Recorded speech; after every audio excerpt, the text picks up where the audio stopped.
Bismillahirrahmanirrahim. Alhamdulillahirabbil alamin wa bihi nasta'in ala umurid dunya waddin. Wassalatu wassalamu alal mab'uthi rahmatan lil alamin sayyidina wa nabiyyina Muhammadin wa ala alihi wa sahbihi ajma'in.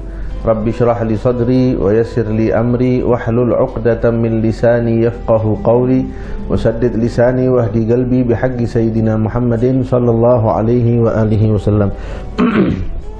Pemirsa MJA TV yang dirahmati Allah, kita sampai pada hadis ke-8 dari 40 hadis yang dikumpulkan oleh Al-Imam An-Nawawi radhiyallahu taala anhu wa ardhah di dalam kitab beliau Al-Arba'in An-Nawawiyah.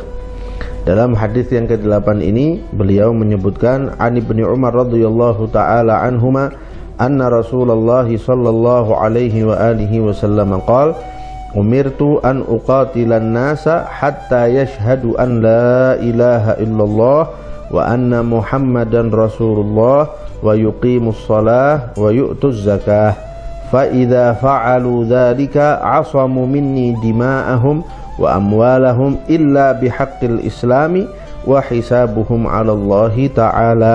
Rawahul Bukhari wa Muslim. Hadis yang begitu agung diriwayatkan oleh Sayyidina Abdullah bin Umar radhiyallahu taala anhuma.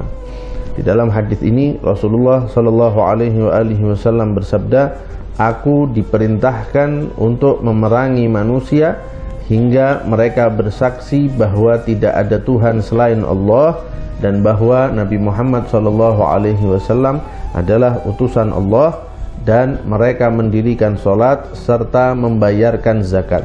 Para ulama mengatakan Rasulullah Shallallahu Alaihi Wasallam bersabda, "Aku diperintahkan," dan kita tahu pasti bahwa yang memerintahkan Nabi Muhammad Shallallahu Alaihi Wasallam tentunya adalah Allah Subhanahu Wa Taala, karena tidak ada derajat yang lebih tinggi dari derajat Nabi Muhammad Shallallahu Alaihi Wasallam di kalangan makhluk hingga pantas untuk memerintah Nabi Muhammad Shallallahu Alaihi Wasallam.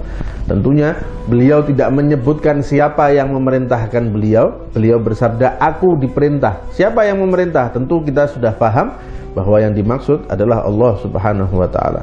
Sama halnya ulama hadis mengatakan jika sahabat Rasulullah sallallahu alaihi wasallam berkata, "Kami diperintahkan untuk begini, kami dilarang untuk begini." Kita tahu pasti bahwa yang memerintahkan dan yang melarang sahabat Nabi adalah Nabi Muhammad sallallahu alaihi wasallam.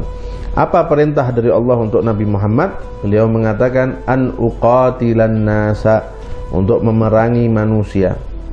Namun jangan difahami di sini bahwa kita diperintahkan untuk menghabisi dan memerangi orang kemudian memaksa mereka untuk masuk ke dalam agama Islam. Tidak, karena Allah Subhanahu wa taala berfirman, "La ikraha fid din."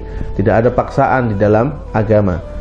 Syekh Muhammad Said Ramadan Al-Buti ketika beliau menjelaskan mengenai jihad secara umum, ringkasnya beliau berkata bahwa dalam hadis ini Rasulullah bukan mengatakan aku diperintahkan untuk menghabisi manusia atau untuk menekan manusia, tidak, tapi uqatil. Di dalam bahasa Arab kata beliau, uqatil itu artinya ada pekerjaan dari dua pihak yang melakukan pekerjaan itu. Artinya ada pihak lain yang juga memerangi Nabi Muhammad Sallallahu alaihi wasallam, sehingga Rasulullah juga ikut memerangi orang tersebut bersama para sahabatnya. Tujuannya supaya orang-orang itu bersaksi masuk ke dalam agama Islam, bersaksi bahwa tidak ada Tuhan selain Allah dan bahwa Nabi Muhammad adalah utusan Allah. Kemudian sampai mereka mendirikan sholat dan menunaikan zakat. Para ulama juga mengatakan, kenapa yang disebut hanya sholat dan zakat? Apakah berarti kalau dia tidak puasa, tidak pergi haji dan lain sebagainya dari kewajiban agama Islam lantas tidak mengapa? Tentunya tidak demikian.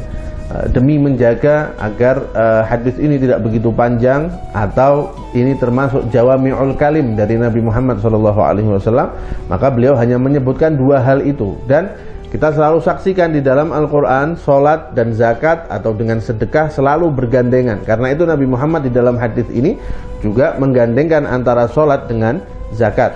Namun maknanya semua syariat Islam wajib kita imani, wajib kita jalankan sebagaimana mestinya.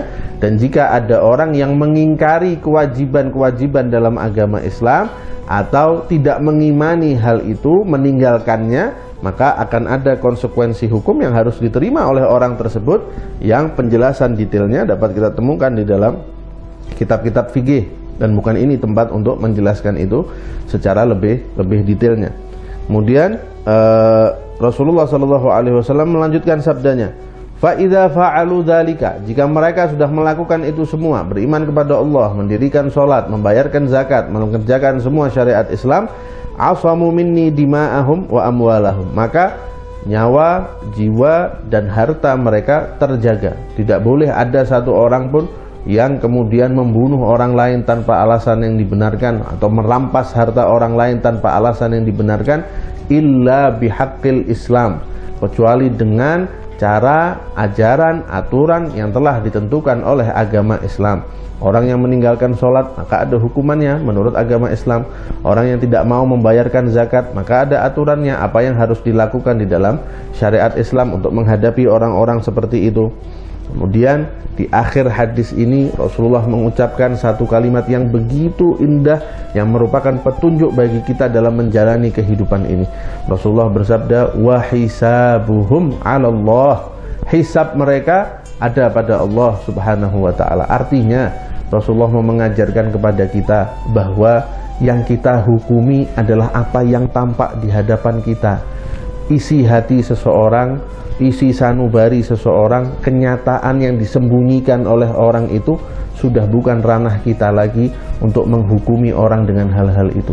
Yang bisa menghukumi batin seseorang, isi hati seseorang adalah Allah Subhanahu wa ta'ala.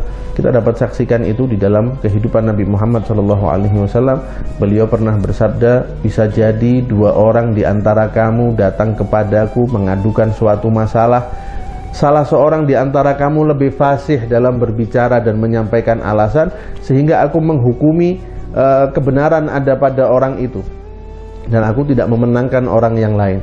Tapi kalian semua tahu bahwa siapa yang memakan hal yang haram dari saudaranya, maka neraka adalah tempatnya. Rasulullah mengajarkan kepada kita, saya hanya menghukumi dengan apa yang ada zahir, dengan apa yang lahir, yang tampak dari antara kalian. Tapi kalian lebih tahu apa yang ada di dalam diri kalian, dan Allah Subhanahu wa ta'ala melihat itu, membaca itu, mengetahui hal itu.